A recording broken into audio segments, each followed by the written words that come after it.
Thanks for tuning in to more NFL handicapping talk on the Our Football Network OFN NFL preview for Week 6. Ryan Dunleavy joining me, of course, from the New York Post. How's it going, Ryan? Hey, Greg. How are you? I'm doing good. We still have a few more weeks to go before. Well, actually, yeah, almost. The extra week, we almost another month before the midway point. So that's good. That's 3 weeks or so. It's a longer season, so nothing wrong with that. Teams are on their bye. The Jets, the Falcons, the Saints, and another team or two. I don't remember who. No Jets football. And they're doing the rest of the league a favor this week. Tell me about it. Actually, I was looking at I like the All-22. Have you seen the All-22 film? I watch the All-22 most weeks. Of the Jets game, I haven't watched it. Yeah, no. So I was watching it because I was just going, I don't get it. The offensive line was doing a good enough job protecting him. Either the receivers aren't getting open or he's not seeing anything. So I looked at the All-22 film, and I'm looking at guys like wide open, especially Denzel Mims on 2 plays, and I'm like 20, 30 yards down the field. So I'm thinking, my initial guess is, well, you know what? He hasn't thrown a ton of interceptions the last couple of weeks. Maybe he's just gun shy. And sure enough, I saw a quote today. It says that he feels like he's not taking enough chances anymore. So he must have seen this film that I saw and realized, dude, throw the football. I mean, here's the thing. You got to live and die with the interceptions. Don't worry about it. As a rookie, you can't worry about interceptions. You can't. No. Just throw them. Just throw them and learn from them. Yep. And if you're trying to keep your interceptions down as a rookie, especially if you're Zach Wilson, you're taken away from the way you play. Yeah. I mean, now look, by the time you're in your 3rd year, like Daniel Jones, you'll get crucified for interceptions. Sure. But as a rookie, throw them, live them, see what you can do. Yep. So we'll see if that helps him out. Anyway, the Thursday night game, which will be tomorrow night. We're recording this on Wednesday. The defending champ, the Tampa Bay Bucks, at the Philadelphia Eagles. That's going to kick off week number 6. And the road team on Thursday Night Football, strangely enough, has covered every game. That's pretty strange because a lot of people believe the history normally would tell you Thursday nights are bad for the road team. That's just not the case so far this season. Look, this is one of those games where we all know who the better team is. But I looked at the schedule and it's this game and the Washington game. These are 2 more games where the Bucs are going to play teams that they shouldn't lose to. And they're going to lose one of those games. I just know they will. There's too many injuries to this team. Last year they went on Thursday Night Football, and that was the Tom Brady. What was it? The 4th down. I forgot the 4th down. Everybody game. So maybe that happens again here. I just think Tampa is going to lose at some point. I'm going to put them into my upset picks just because of that. If they win again, I'm going to do it one more time against Washington, and maybe I'll be 1 out of 3. I'm hoping I'll be 1 out of 2 since I took Miami last week. And maybe Philadelphia coming off the win will get some confidence going.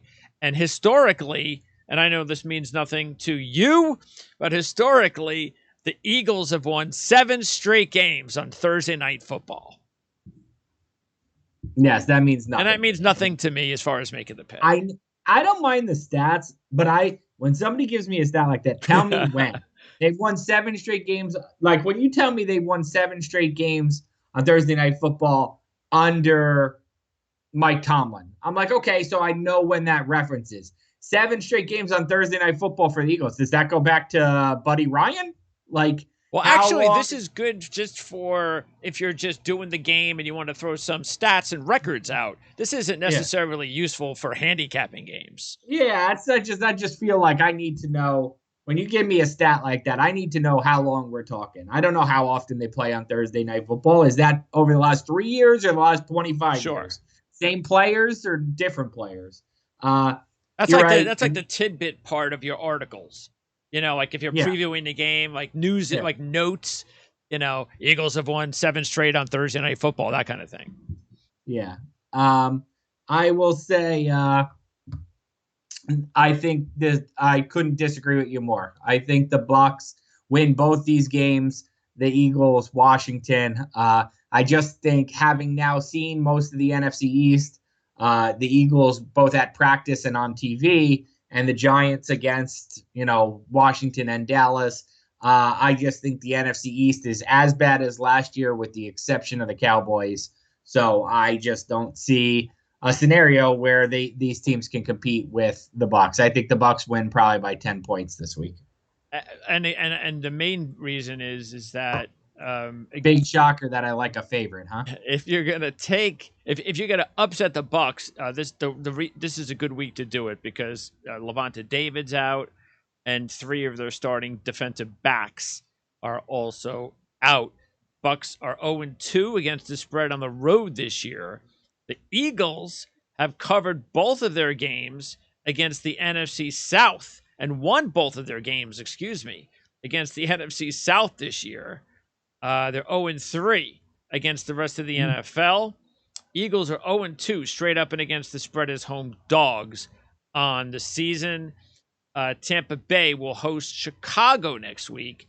Philadelphia will be at Las Vegas. And by the way, that Philadelphia-Carolina game, that was a pretty ugly football game as our boy Sam Darnold came back to life. Yeah. With his 3 picks. Inevitable. Never bought it.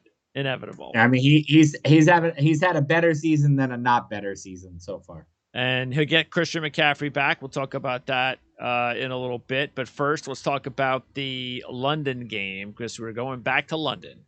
Jacksonville. That's they've been to London, I think, more than any other team. They're on a 20-game losing streak. Oof. And Miami, meanwhile, they don't look a whole lot better. Now Tua may return, and that's why I'm picking Miami because I have a good feeling he's playing, especially when it looks like Brissett is banged up himself.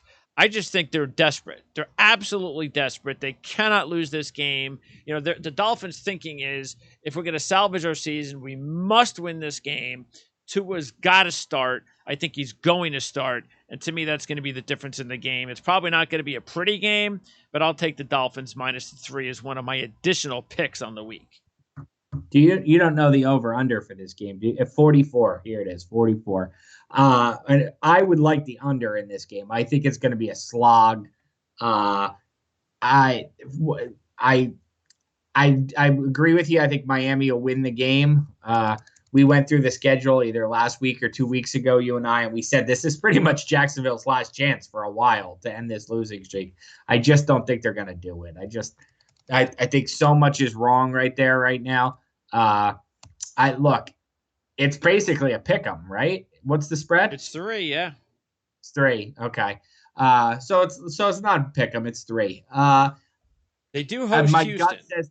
My gut says Miami wins by 3 to 5 points, something like 16-10, something like that. So that would be my guess for this game. I just think Miami has a better roster. They're not playing well. It's a chance for them to take out a little bit of frustration. Yeah, and really, if you look at it, everything. I mean, for the Dolphins, the whole season just went south as soon as Tua went down because we still didn't really know what the team had in Tua, but they had won their first game, and since then it's been Brissett.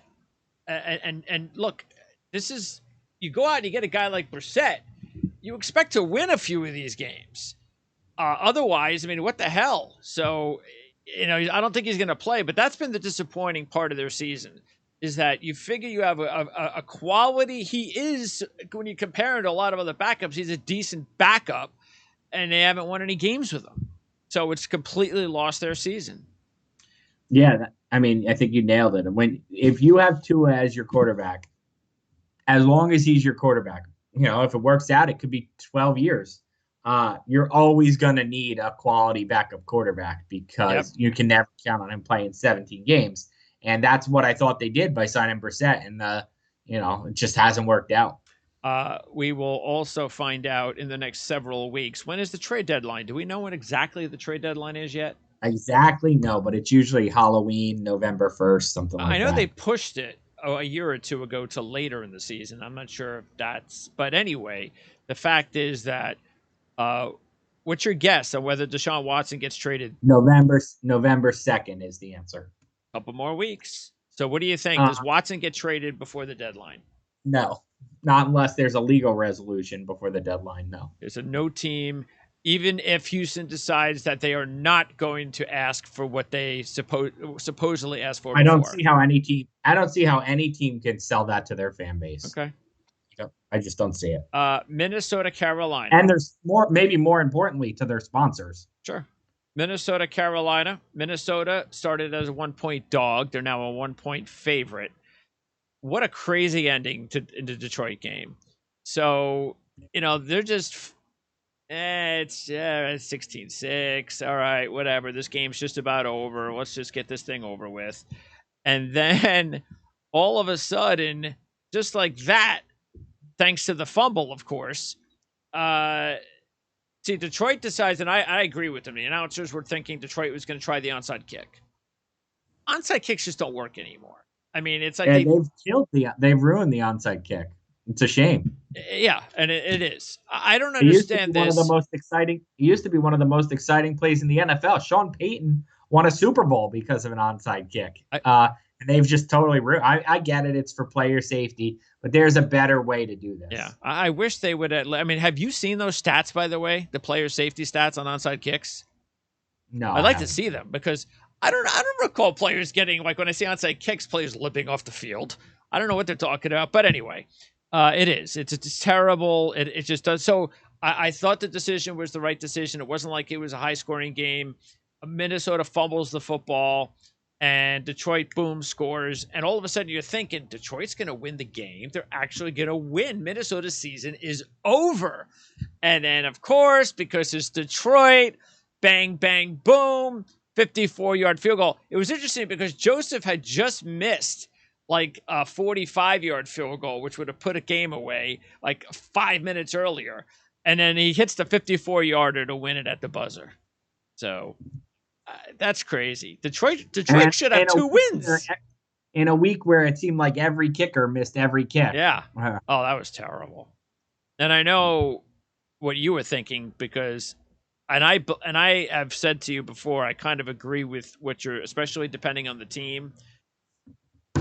And I think maybe we'll see it this week with the Chargers because there is no team in the NFL that goes for it more on 4th down than the Chargers because I think Staley understands that his field goal kicker is the whole kicking game for the Chargers is terrible. And so he constantly goes for it. So you know what? Why don't you just go for it now on 2-point conversions every time? Here's what I will say. When you have Herbert at quarterback, come on, just go for the 2 points. This is me giving you a nice, like a slow into a warm clap. The darling of the NFL right now is Brandon Staley. And I can remember the first time you brought him up, the very first time, I had never even heard of the guy. And you were on him from the beginning. As soon as you brought him up, I did some research on him. I said, okay, this guy seems a little like he might be a good head coach down the road, but it seems awfully fast. I wasn't thrilled by the hire. It just seemed like they rushed him. And it's like, this guy is comfortable in his own skin. He's aggressive play caller. He is the perfect match for Justin Herbert, a defense guy who understands offense. I love that union. I don't know if the Chargers are ever going to get a good fan base in LA, but they are a fun team to watch. Yep. And Did you hear his answer today on Gruden? No.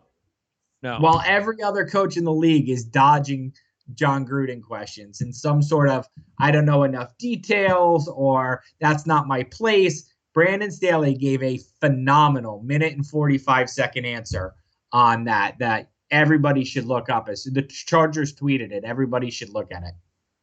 He's got the good for him. He's not afraid. He's comfortable. Him. Yeah. So Minnesota was able to win that game and to save their season. So now they're taking on the Panthers, who As I said, Sam Darnold came back down to life with the 3 picks last week. He did not look good at all. Looked bad the entire game.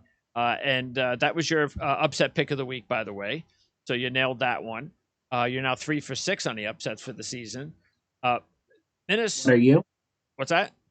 What are you on the upsets? Where am I on the upsets? I am 4 for 12.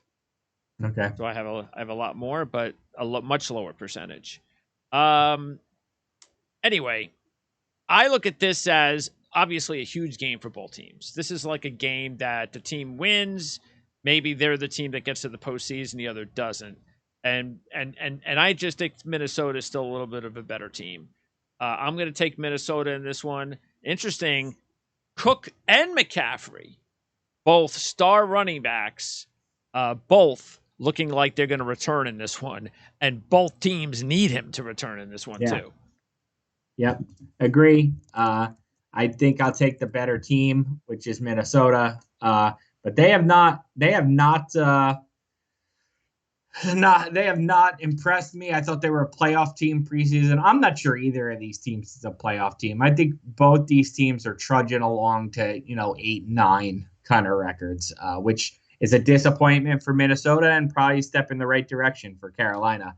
But Carolina has really loaded up. They traded for the cornerback Henderson from Jacksonville. They traded for Gilmore from the Patriots. I mean, who still can't play this week, but they're making a go for it type run, which, I applaud them for going for it. I just think it's a little, they might think they're a little more ahead of time than they are. So I'll take Minnesota. Well, the good thing is, Evan Lazar, who does my Patriot shows from CLNS Media, said that the deal had nothing to do, as far as the Gilmore side, contingent upon a long-term deal.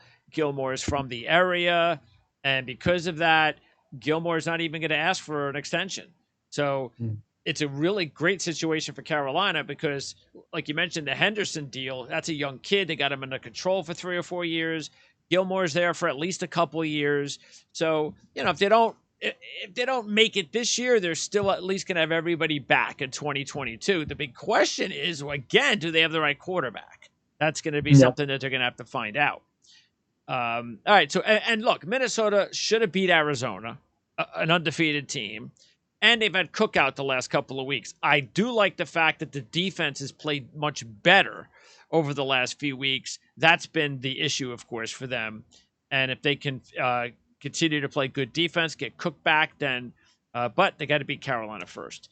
Green Bay and Chicago. So the Packers are a 4.5-point favorite in this one. What another nutty game. Help me figure that one out. How are the Packers a 4.5-point favorite? Well, do you think that's too low or high? Because remember, they were just a 3-point favorite against the Bengals. The Bengals are better than. Maybe they're not. Yeah. Bears are a 3-2 team. So, but look what happened last week. Green Bay almost lost. So, I tell you, these spreads, especially a division road game. That just screamed too low. That, you know what I usually do on this show, Greg, is I usually see a spread like that and I jump on it. And my record's been so bad that I'm now convinced I'm a sucker. So I stayed away from the sucker bets. Yeah. But I can promise you on Sunday night, if the Packers win that game by 10 points like I expect them to, I'm going to be cursing myself, cursing you, cursing spreads that I didn't take a bet. And I feel like I pick the Packers every week. I think you do. And I was just like, you know what, I'm going to stay away from this one. But that spread was as appetizing to me as a pile of buffalo wings. Well, keep in mind that because of when we put the pick in, they were a 3-point favorite. You know what the line went off at? 2.5. What? 2.5. Green Bay is 4-0 straight up and against the spread in their last 4 games. So did I win that one? No, because we locked them in. Our odds are locked in. So I thank you because I picked Green Bay as my 4-star pick this week. So I definitely feel what you feel. but I didn't, I didn't have that kind of feeling that you had because they almost blew it last week because you had Green Bay as your top pick. So you got pushed in that one. But the Packers, what's that? They were 3 or 3.5 when we picked. I don't know if they were 3.5 or not. But again, we don't do half points. So we buy half points on this show. Green Bay 4-0, straight up and against spread of the last 4 against Chicago as well. Mm-hmm. So that's the deal. Look, I just think when Justin Fields has got a 2-game winning streak or a 1.5-game winning streak because he's not completing games, and Andy Dalton comes in last week for a little while, and I just think that that's just 3 in a row. I just don't see it. I'm sorry. Because we can explain the Las Vegas loss because we all know what was going on in the heads of the Las Vegas Raider players last week. If you watch the game, they had 2. I had never seen this before myself. I mean, I'm sure I have, but I just don't recall it. The Raiders had holding calls on 2 offensive linemen on one drive, and then holding calls on another drive on 2 offensive linemen. They had so many dumb penalties, and Ngakoue had a rough. It was just, they were doing everything they could to give the game away that you just could tell their heads were not in the game. So, but the Packers' heads will be in the game this week against the Bears. Next up. I don't know what to make of that Mason Crosby. Yeah. We forgot to talk about Mason Crosby, who is like Mr. kind of reliable, and then he just misses everything. That was hard to believe. Yeah, it's a good thing he's friends with Aaron Rodgers, or Aaron Rodgers would have had him on the next taxi out of town. But what do you think about this? Okay. Because this is what I was thinking. I think this is when they got the turnover. Yeah. And and this was after what? He missed 4 field goals? He missed 4 kicks. He missed 3 field goals in the fourth quarter in overtime. He missed the PAT earlier in the game. So I believe this was before his last miss. This is the turnover in overtime. Right. Burrow throws the pick on the first possession, basically. And what I am seeing, and I am not believing, you are settling for the field goal when you have Aaron Rodgers. It's what they did last year. Exactly. LaFleur is he doesn't realize he has an all-time quarterback. Exactly. I honestly couldn't believe he did it again. It's the only thing that's holding me back from them as a Super Bowl team. It might be the only thing holding them back as a Super Bowl team. He just doesn't learn. I don't get it. Yeah. You have Aaron Rodgers and look, if Crosby had made 3 for 3, all right, 3 for okay. Yeah. But the way he was kicking, how many times do we see in the NFL? Every kicker goes through it. You just have a bad day, unless you're Justin Tucker. Everybody has a bad day, and you just have to. Justin Tucker missed 2 field goals in the playoff game against the Bills last year. Even he has a bad day, I guess. Yeah. So anyway, that was just, they got lucky that they survived that football game. And hopefully he'll learn, and I agree. I think the 2 things holding him back, well, 3 things now. They have to get Preston Smith back. Mm-hmm. They need more pass rush. 2, LaFleur. 3, I kind of feel like they still need a second option in the passing game. It just seems like Aaron Rodgers, if he doesn't throw the ball to Adams, he just doesn't really have much else to throw the ball to. Cobb, but he thinks Cobb is better than the rest of the world thinks Cobb is. Yeah. So I don't know. I don't know if they'll, you would think wide receivers. I mean, the Jets have 5 of them. They can't get Denzel Mims up, and the Packers can't find a number 2 receiver. Okay. Yeah. Next up, Houston and the Colts. Ugh. My money line play, Colts. I can't believe that game. I'm going to say this about Baltimore, and we'll get to Baltimore a little bit. You have to admire everything that they've done this season to win these football games because they have made plays to win football games. Saying that, they're the luckiest team in the NFL this season. I don't know if I agree with that. They're consistently a good team. They're a good team that makes plays to win games. I don't know if now look, obviously, if you are down 19 points, you're going to lose more often than you're going to come back and win. That goes without saying. But I don't think it's a surprise that they, of all teams, keep finding ways to squeeze out these games. I just think they're a good team who knows how to win, with a coach who knows how to win, with a quarterback who knows how to win. Yes, you can't keep doing this to yourself. Eventually, it'll bite you in the butt, especially against good teams. But the Lions aren't a good team. The Colts aren't a good team. So I'm not surprised that the good team ends up finding a way to come back in the fourth quarter of these games. And somebody please tell me if this what's his name? Who's the kicker for the Colts? For the Colts, Blankenship. Yes. If he has some sort of I don't feel particularly well injury, then what the hell is he doing out there? What's he doing out there? So, and I have said this repeatedly. Okay, he did it last night. He did it last year. I believe it was in the playoff game. He chokes all the time. He did it at Georgia.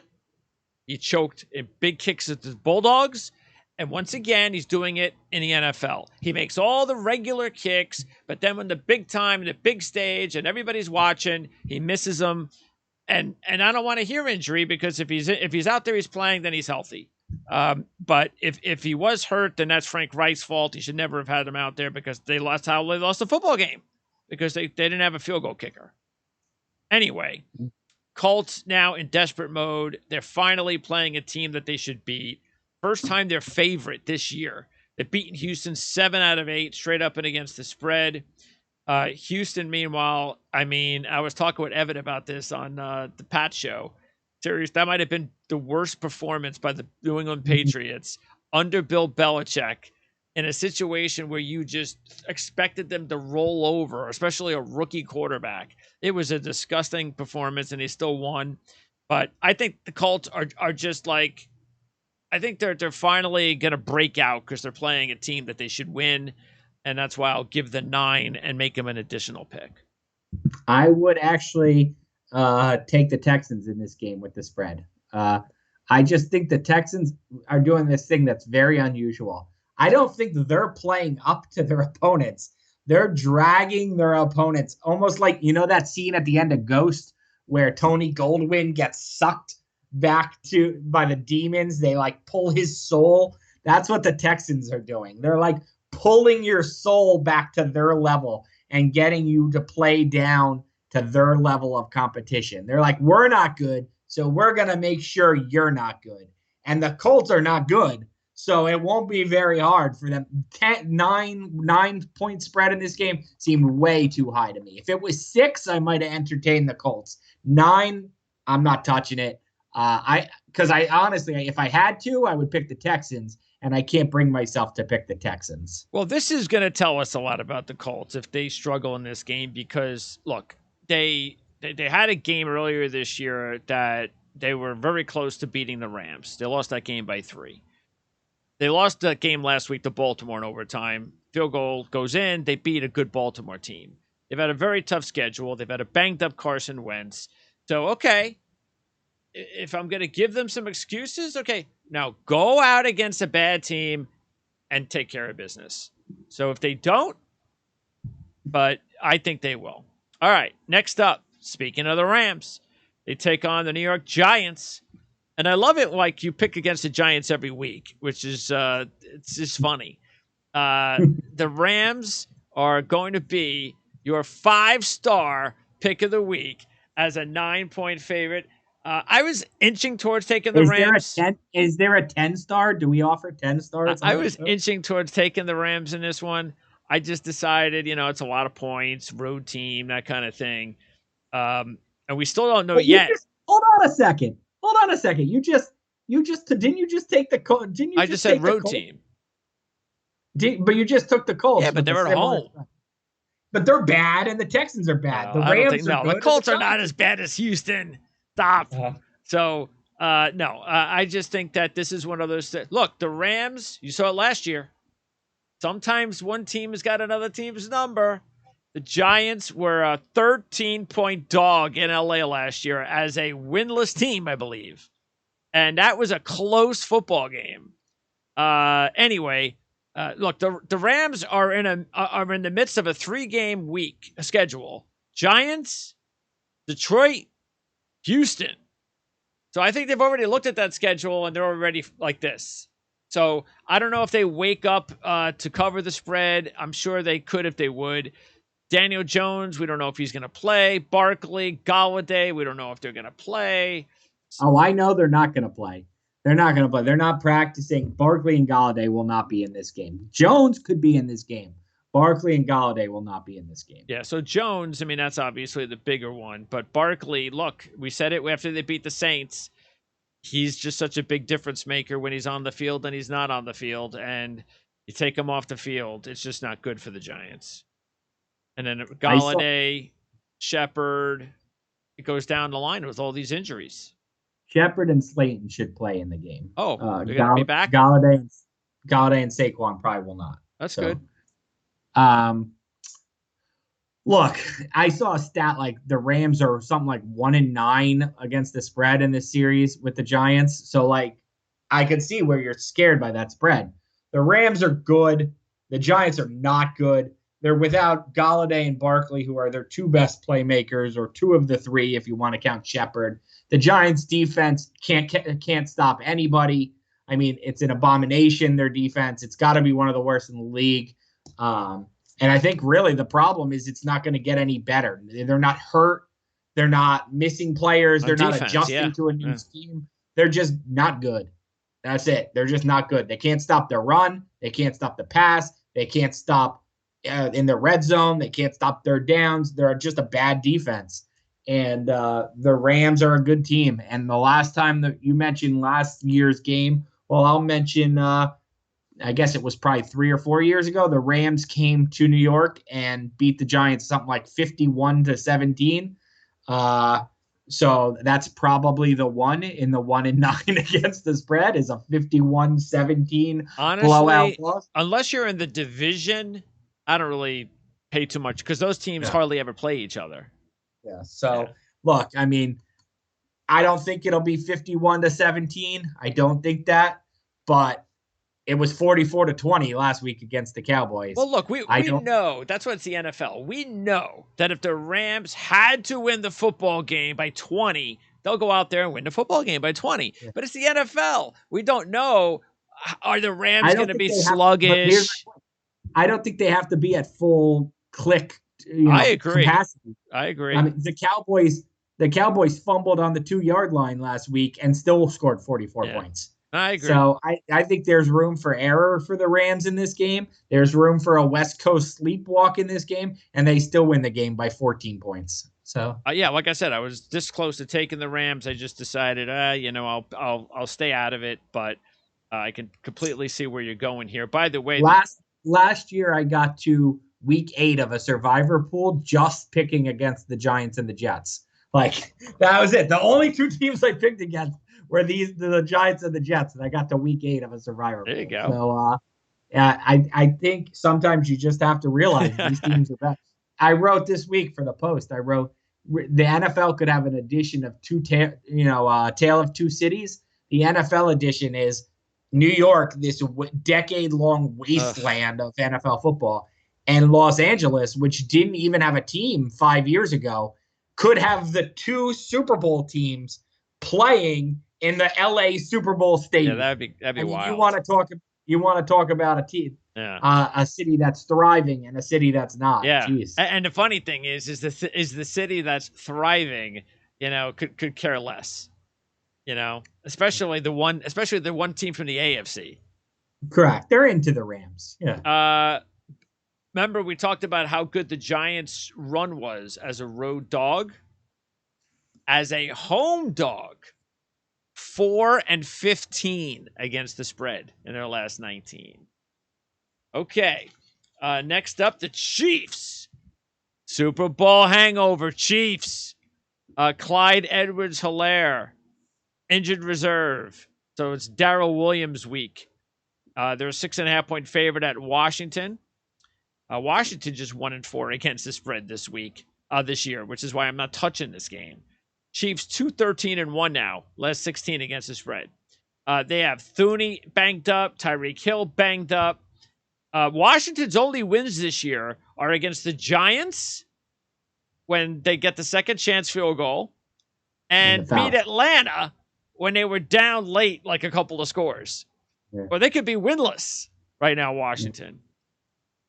Here's one of those historical things that we talk about, like at the end of an article. The Chiefs have beaten Washington 7 straight since 1990. 1990. I Yeah. mean, okay. I think that stretch will. I think that'll Straight continue. up and against the spread, by the way. I think that trend will continue. The Chiefs are actually my survivor pool pick this week. Oh, So yeah, only because I used the Rams already. So yeah, I like the Chiefs in this game. Look, did I know I had Buffalo? Did you have Buffalo last week over the Chiefs? yeah, they were my 4-star. Yeah, I think it was very obvious what was going to happen last week in that game. Buffalo, it was a prove it game for Buffalo. This is not obviously the same caliber game. The Chiefs can kind of win this game on raw talent. Now, look, Chris Collinsworth made a really good point in that game. The Chiefs are struggling with simple cover 2 defenses that are essentially saying, drive down the field. We're going to take away your 72-yard touchdown passes. Shouldn't drive every down team play the Chiefs like that for the last couple of years? Well, that's what I'm saying. Why hasn't if this is something he's seeing this year, why weren't teams doing that? It's not like some unique defense. It's like a pretty straight, common defense in the NFL. But for whatever reason, the Chiefs are getting antsy this year and forcing it. Look, I get it, but Washington has the players on defense to give Mahomes some trouble, but they haven't performed that way. Yeah. So I think it's kind of a ho-hum 27-17 kind of win for the Chiefs. Yeah, that's why I could see them winning and not covering again, which is why I'm just staying away from that game. And look, I still think the Chiefs are a much better all-around team when they run the football more, when they're more successful on the ground. That's just I just haven't seen enough of that since Super Bowl season. Okay, that doesn't mean that they're still not dangerous, but it is what it is. Bengals and Detroit. Okay, we both like this one. This is going to be one of your additional picks. This is going to be a 3-star pick for me. And that's just because I think the Bengals are clearly a better team than Detroit. Burrow is supposed to play, so that's why I'm laying Cincinnati. Look, they were that close to beating the Packers because they were that close to showing everybody and proving to everybody that they had turned the corner. They hung in there. It was a good football game. They just couldn't get it done. Here's an interesting stat. Joe Burrow is 6-1 against the spread off a straight-up loss. That's a good. See, now that I like. Yeah. I like that stat. That tells me it's in the last 2 years. It's about the quarterback. I like that stat. So when Burrow loses, he comes right back and performs well, which is important for a young quarterback. Again, what could you say about Detroit? They play hard. They just don't have enough weapons, and they're a banged-up football team. So and look, this is an important game for the Bengals. Next week, they're at Baltimore. So they have got to take care of business here to make sure that their season doesn't dive really fast. So I don't see them. I just don't see them having a letdown. No, I agree. See, a couple after the Ravens loss, I thought Detroit would spin that into like, okay, look how close we are. We're bite kneecaps, all that nonsense. We're gonna give every team their best effort, and we're gonna win one of these games. And now I think that buzz has worn off, and I think they've now hit that point where, okay, we're just not good enough to win these games. Yeah, we're just gonna lose every game that we even have a chance to win. Yeah, correct. If we're just gonna keep losing heartbreakers, I'm not even gonna put my heart on the line. I could see Cincinnati winning this game going away. Well, that's going to be the interesting thing about when you hire a guy like Campbell. That's what you're trying to do is the team is not going to be successful for a while. So you're bringing him in to motivate a losing team, to make sure that these guys don't lose faith. How long that, that's the thing that's obvious is next season they got to draft a quarterback. They have absolutely got to draft the future of this football team. Let Jared Goff start again next year, but bring in a young first-round draft pick. That's what they need to at least get the. Everybody says it's not a great year for the quarterbacks. So I There's haven't dove into my draft, but the people I do talk to say it's not a great year to force a quarterback. it's it's not like years past, but there are some guys. I mean, one of the top one is definitely the kid from North Carolina, Sam Howell. So look, like you said, though, we have a ways to go, but no, nothing like last year's draft class. Chargers in Baltimore, and we This is both my favorite game of the week. It's my favorite game. absolutely we both like the Chargers in this one. I am not going to until Baltimore shows that they're for the I don't even know what the right word is, but you know what rubs off. Then I'm just not going to pick against them as a top pick. But you've got the Chargers as a 3-star. I'm just going to have them as a little old additional pick because I just think the Chargers right now today are a better football team.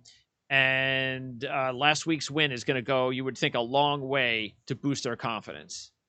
I totally agree. I can't wait for a Lamar Jackson, Justin Herbert. I just can't wait for it. I think they're two of the most exciting players in the NFL. They're not the best play. They're not the best quarterbacks. Aaron Rodgers is still better, but they're two of the most exciting players to watch in the NFL. I love it.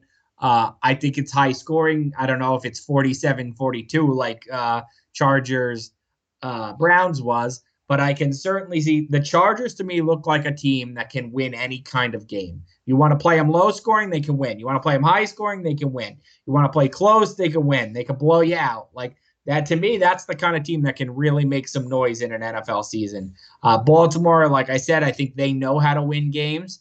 I think the Chargers are learning how to win games. Normally, to me, that's a formula to pick Baltimore. But there's some I'm in. I'm man crushing on Brandon Staley right now. So I like the Chargers in this game. It's a very Ryan Dunleavy pick. 10 out of 11 times you would see me pick Baltimore here, but I'm going to go against my grain and I'm going to pick the Chargers. Well, Baltimore coming off, a very tough, emotional Monday night game, short week for them. They have a divisional opponent next week. They're 0-3 against the spread as a favorite this year. The Chargers are 4-1 straight up and against the spread on the season, including 2-0 straight up and against the spread as a road dog. I'm also ready to instill the Chargers as my AFC West favorites right now. Oh, absolutely. I would not say it's the Chiefs anymore. Absolutely. I would say it's agreed. What's funny is when you and I did our preseason picks, I had the Chiefs in the playoffs. You had the Raiders and the Broncos in the playoffs.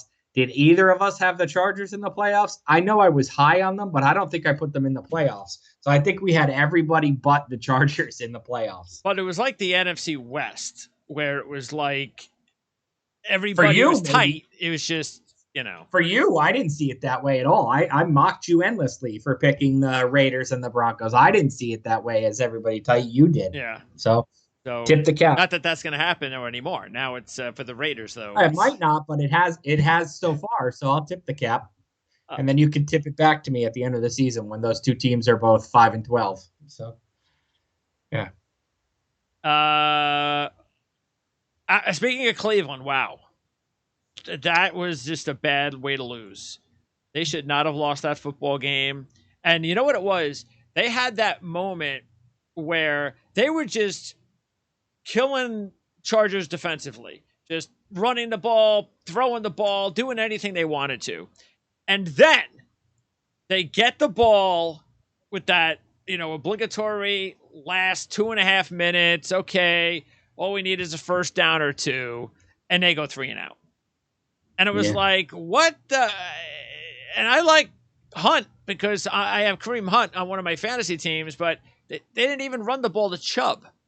They took Chubb out of the three of the, and then the one they had 2 runs, which right there, one of the runs didn't go anywhere, and then they ran it again, and it didn't go anywhere, and they threw the ball. I didn't even know. It was a terrible series. As soon as they punted the ball away, you knew what was going to happen. You just knew the Browns were in trouble. And it's funny because Cleveland's defense had been playing really well, and then all of a sudden this game happens.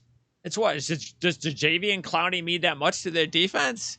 I mean, the defense just fell apart after looking like they had turned the corner the entire season. They just fell apart. There were breakdowns to me like you want to blame the pass rush for the Browns or the defensive line, the rushing attack, blame it. You want to blame the second level, the linebackers, blame it. The corners, the safeties, the Browns defense failed at every level in that game, and that to me was alarming. Yeah. So, yeah, very very much so. And Wooden Baker Mayfield touchdown. had his best game, and we've been criticizing him all year. The defense in the running game bailing him out. He has his best game, and he lose.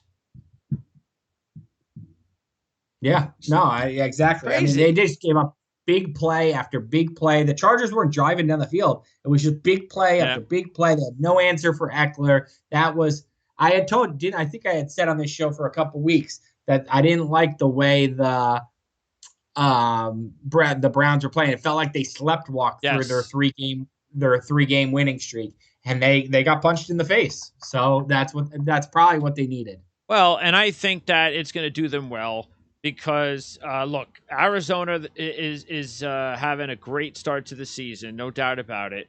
First time they're 5-0 since 1974. But I watched that Arizona San Francisco game, and again, I had San Francisco on the money line, and it was driving me crazy that San Francisco could not get that tying touchdown, could not beat. They had so many. Arizona is just giving them opportunity, and San Francisco just wasn't taking it. There were penalties, drop passes. Lance, I think, did a decent job considering he's a rookie, but he just did not have enough help from his teammates. It was just a bad game. Let's just put it that way. And I think because of that, I think Arizona now at 5-0. I think it's time for Arizona. They should have lost the Minnesota game. They could have lost the game last week. So I think it's time for them to get that L, the first L. Cleveland, after the loss last week, I think that should wake them up. And by the way, did you know that since the Super Bowl era, teams that scored 40 points or more without committing a turnover were 401-0 before last week when the Cleveland Browns scored 42 points and didn't commit a turnover. Anyway, wow, that's amazing. I like the Cardinals in this game. We're gonna go head to head. I like Cleveland. You like Arizona. Yeah, I like the Cardinals in this game. I'm in on them right now. I think they're a team on a mission to prove they can beat good teams. You saw it when they beat the Rams. And here comes another team that people think is a really good team. I think they're going to lose, but I would almost be more wary of them against a bad team. I don't know what their schedule is coming up. But if you gave me a team, if you told me they were playing next week, yeah, if you told me they're obviously going to win that game, but if you told me they were playing the Colts, a lively bad team like the Colts, I would tell you I'd be worried about that. But a good team like the Browns will have their attention. They are 9-4-1 against the spread on the road under Cliff Kingsbury, including 2-0 straight up and against the spread as a road dog this year. Though they have lost 5 straight following a divisional home win, which actually hasn't happened very much for them over the years. Because I looked at it and I was like, that's an interesting stat. How is that right? And that's because they've lost a lot of home games against division teams in the last 4 or 5 years. Gotcha. And by the way, I said this on my Jet show a couple of weeks ago.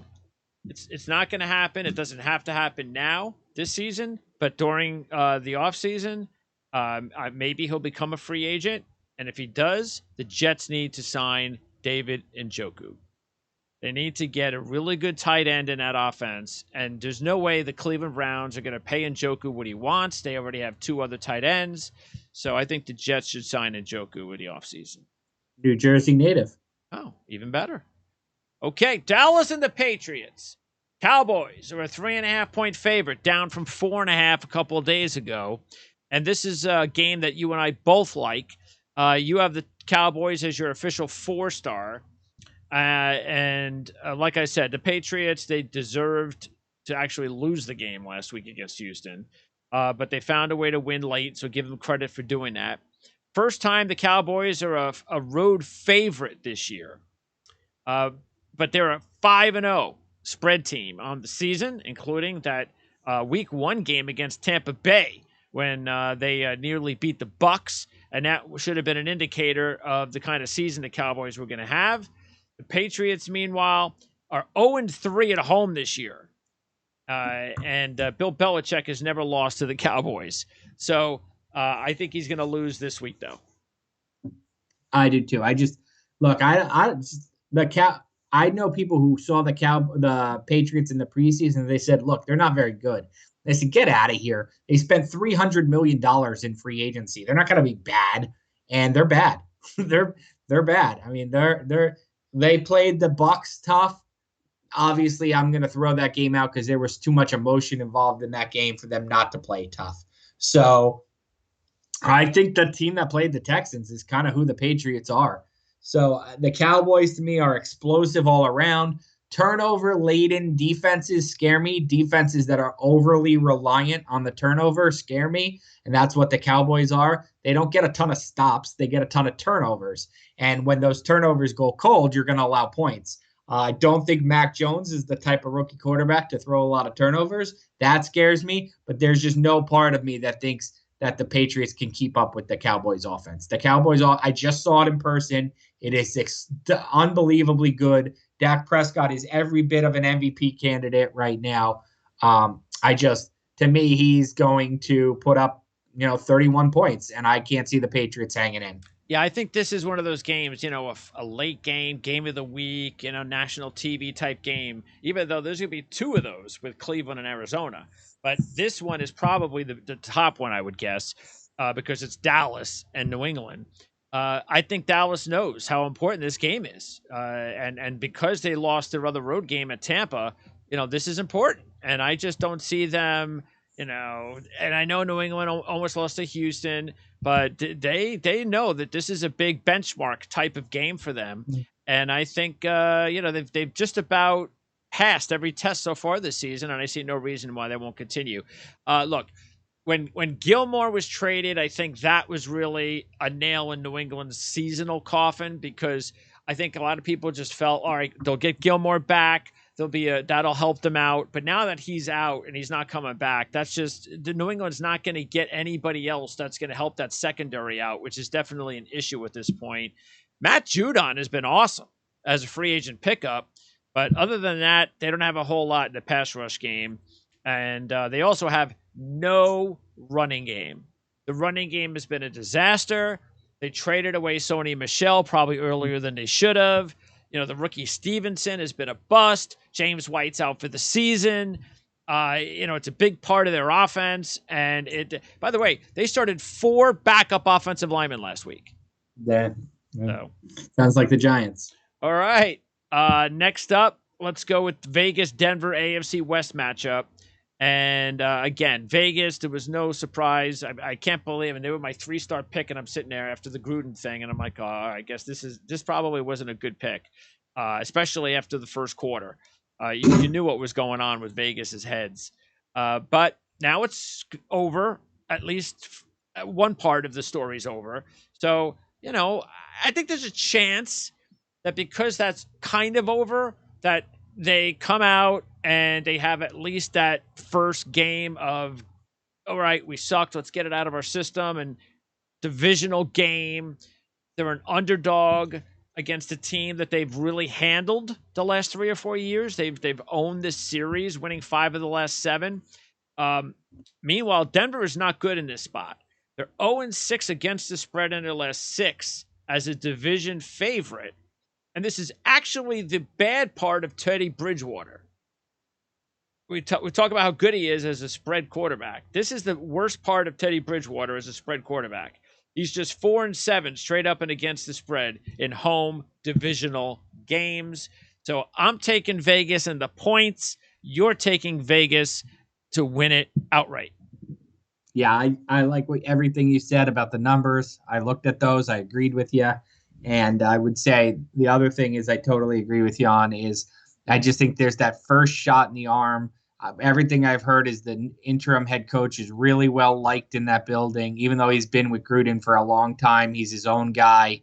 So I think there's kind of he rallies the troops, so to speak, for this week. And I think the Raiders give you a big showing because they want to changed the narrative a bit. The more they lose, the more it's about Gruden. If they win, it's about the win. So to me, I think I don't like where they're headed this season, but I like where they're headed this week. Yeah, and I watched again. I watched them all. I watched the Denver Pittsburgh game, and as we segue to Pittsburgh Sunday Night Football against Seattle, and on one hand, remember we were talking about how what's gone on with Ben Roethlisberger and this offense. He throws the ball 2 yards every play. He's not doing anything.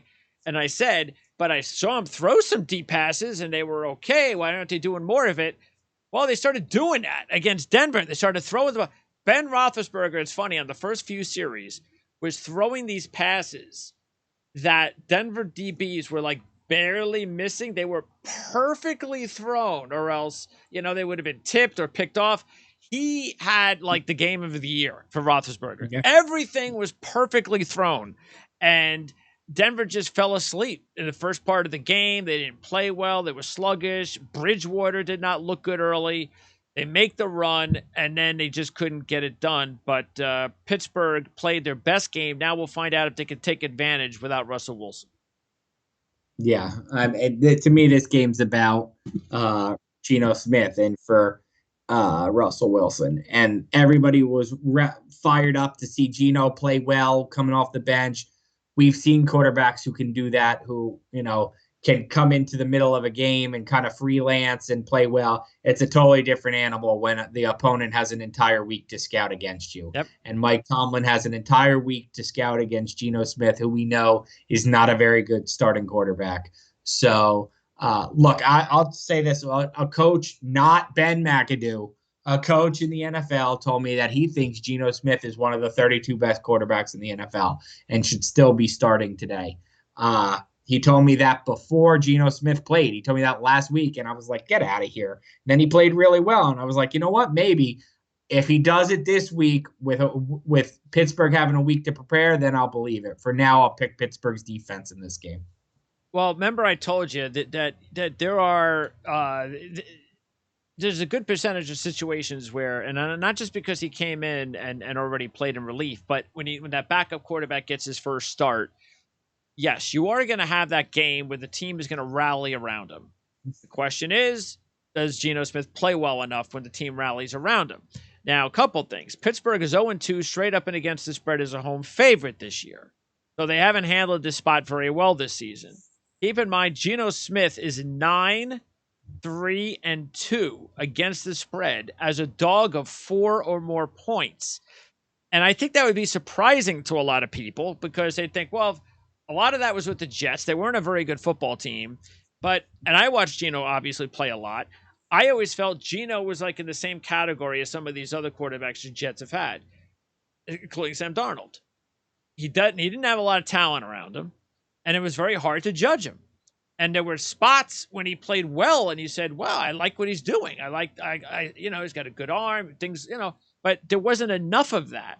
And now he's on a good team, a well-coached team. He's been sitting on the bench like for the last 6 years, including the last couple of years in Seattle. So he's well-rested. We'll find out, like you said, on Sunday Night Football. I decided to use this as one of my 2 upset picks. I'm getting close to 2-1, and that's because Seattle is still, in my mind, even with Geno, just as good as a team as Pittsburgh. But we'll find out. It's all on Geno's shoulder. All right, and then on Monday Night Football, this is could be the game of the week, Buffalo and Tennessee. And I'm just going to keep riding Buffalo, so much so that they were my 4-star last week. I bumped them up to my 5-star after their performance again last week. They have won their last 4 straight up and against the spread by a 156-41 margin. They have and the reason I don't believe they're going to have a letdown after beating Kansas City is because of their 42-16 loss at Tennessee last year when Tennessee upset Buffalo in Week 5. Yeah, Buffalo is a team that's playing on all cylinders. You almost hope they're not clicking too early. Yeah, that's possible. Yeah. They're like you said, they're steamrolling teams. They're coming off a huge win. And what I like about them is they're a great first half team. They build big leads. They go into halftime. Sometimes these games are over at halftime, or it's a 10-point lead or something at halftime.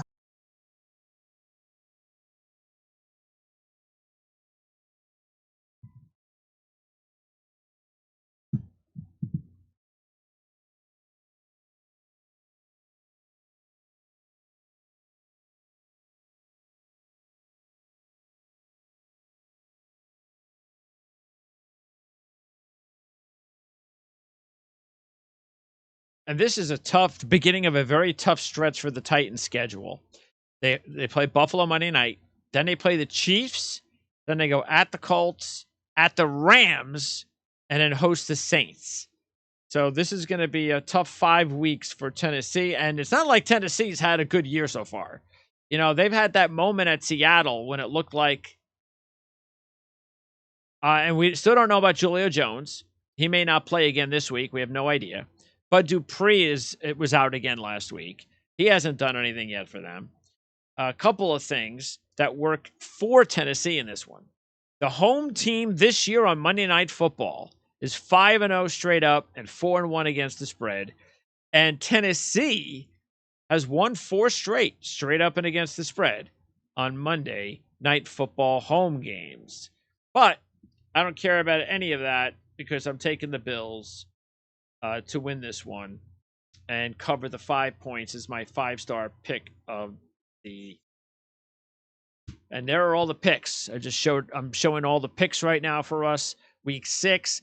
You got the Rams, the Cowboys, and the Chargers as your top 3. Your upsets, Vegas. You're also taking the Bengals, the Cards, and the Bills. I've got Buffalo, Packers, Bengals, and Browns as my top picks. Eagles and Seahawks as my upset picks. Miami, Minnesota, Indianapolis, the Chargers, the Cowboys, and Las Vegas as my additional picks. As we wrap it up, Ryan. So that's week 6 in the NFL. Next week, I don't know. Are they in? By the way, are they in London every week now for like a few weeks or something? For a stretch, not every week. Yeah. So they'll be in there next week again. That means. I believe. Yeah. And they never have good games. Did you see that? They have never had 2 winning teams play each other. Yeah. That's pretty funny. Well, that's because the Jaguars are usually the team that goes. Yeah. It's a punishment to go. Let's call it what it is. That's the NFL's never sending Chiefs Ravens to London. No. Nor what yeah, that's right. They're not supposed to, are they? I mean, they're just not. They're not going to do it. They're not going to send a great game to London. They're not. It's not what they're going to do. Yeah. So. And I was talking to Kevin Knight, who covers the Falcons, and he was like, they're getting ripped Atlanta because they have, I think, what was the thing he said? Because they had the London game. Oh, because we have an uneven amount of games this year. I mean, every year now. So what is that? That means that every team, I guess they're going to rotate every year where you have what? 9 home games and 8 road games or vice versa, right?